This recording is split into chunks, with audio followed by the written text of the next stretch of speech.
Morning friends, আবার নতুন blog নিয়ে চলে এসেছি। এই ডেলিকা ডিউটি চা আর একটু স্যান্ডউইচ বানাবো। তার জন্য আমি ব্রেড নিয়ে নিয়েছি, শসা, টমেটো, পেঁয়াজ, মেয়োনিজ, আর এই আমার স্যান্ডউইচ রেডি। আর এই দুপুরের মেনু হচ্ছে আজকে উচ্ছে আলু সিদ্ধ, মাটন। মাটনের জন্য আমি যা লাগবে মশলাগুলো নিয়ে নিয়েছি। পেঁয়াজ, আদা, রসুন, লঙ্কা, আর এর মধ্যে লঙ্কার গুঁড়ো, জিরের গুঁড়ো আর হলুদ, নুন। তেলটা গরম হয়ে এসেছে। যে মশলাগুলো মাংসের জন্য নিয়েছিলাম সেইগুলো দিয়ে দিলাম। এদিকে আলুটাও ফ্রাই করে নিচ্ছি।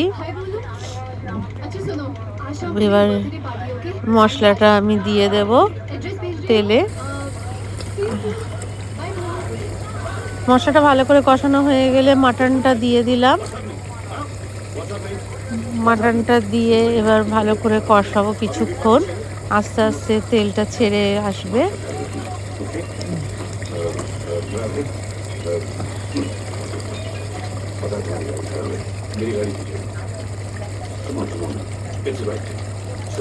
আর এর মধ্যে একটু হলুদ গুঁড়ো, স্বাদ মতন লবণ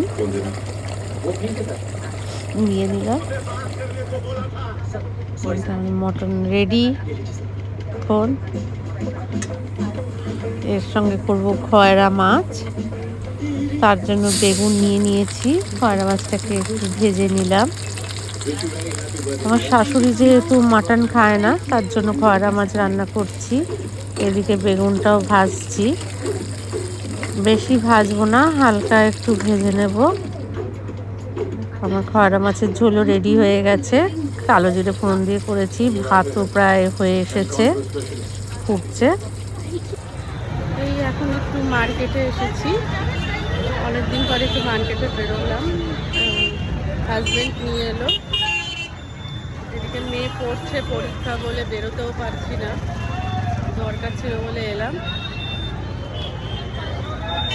এই আমার হাজব্যান্ড।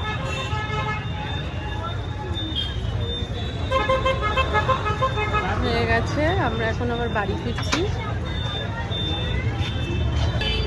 এই বেরিয়ে যাচ্ছি হাজব্যান্ডের সাথে, আবার বাড়ি ফিরছি। এখন ঠিকঠাক মতন আমি ব্লগ করতে পারছি না, মেয়ের পরীক্ষা যেহেতু চলছে। পরীক্ষাটা শেষ হয়ে গেলে পর আবার কন্টিনিউ করব, তার মাঝেও দেওয়ার চেষ্টা করছি। তোমরা দেখো, ভিডিওগুলো দেখো, লাইক করো, শেয়ার করো, সাবস্ক্রাইব করে দিও। Tata, bye bye.